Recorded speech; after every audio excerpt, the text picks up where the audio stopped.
బోనాలు భాగ్యనగరంలో ప్రారంభమయ్యాయి. చారిత్రాత్మక గోల్కొండ కోటపై వెలిసిన జగదాంబిక ఎల్లమ్మ ఆలయంలో తొలి బోనంతో బోనాల సందడి ప్రారంభమైంది.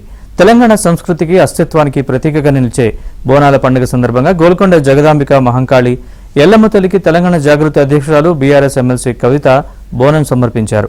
అమ్మవారి ఆశీస్సులు ప్రజలపై ఎల్లవేళలా ఉండాలని, ప్రజలంతా సుఖ సంతోషాలతో ఉండేలా దీవించాలని అమ్మవారిని ప్రార్థించినట్లు కవిత పేర్కొన్నారు.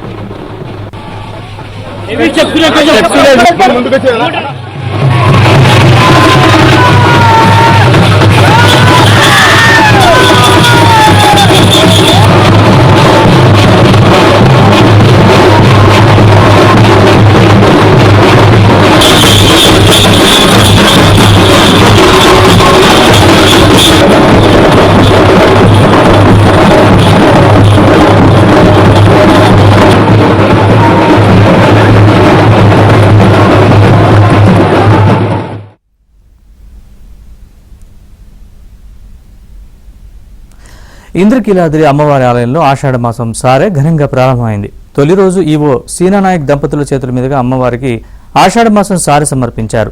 మేళ తాళాలతో మంగళ వాయిద్యాల నడుమ కనకదుర్గానగర్ నుంచి భారీ ఊరేగింపుగా అమ్మవారికి ఈవో దంపతులు సారె సమర్పించారు.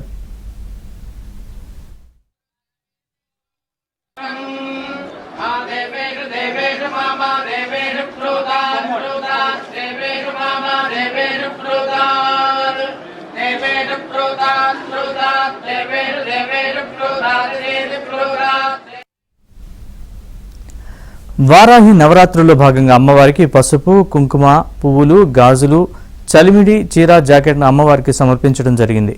దేశం సస్యశ్యామలంగా ఉండి పాడి పంటలతో అభివృద్ధి చెందేందుకు ఆషాఢ మాసం సారెను సమర్పించారు. హోమ్ మినిస్టర్ వంగల్పూడి అనిత తొలి రోజు అమ్మవారిని దర్శించుకుని సారె సమర్పించారు.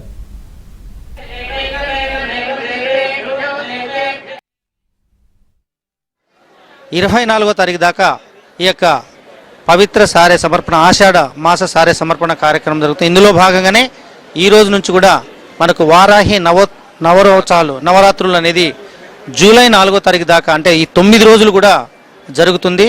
అందులో భాగంగానే మనకు జూలై 8, 9, 10 ఈ 3 రోజులు కూడా శాకాంబరి ఉత్సవాలు కూడా జరుగుతుంది. పసుపు, కుంకుమ, గాజులు, పువ్వుల జడ, గోరింటాకు మొదలైనవన్నీ అమ్మకు సమర్పిస్తున్నాం.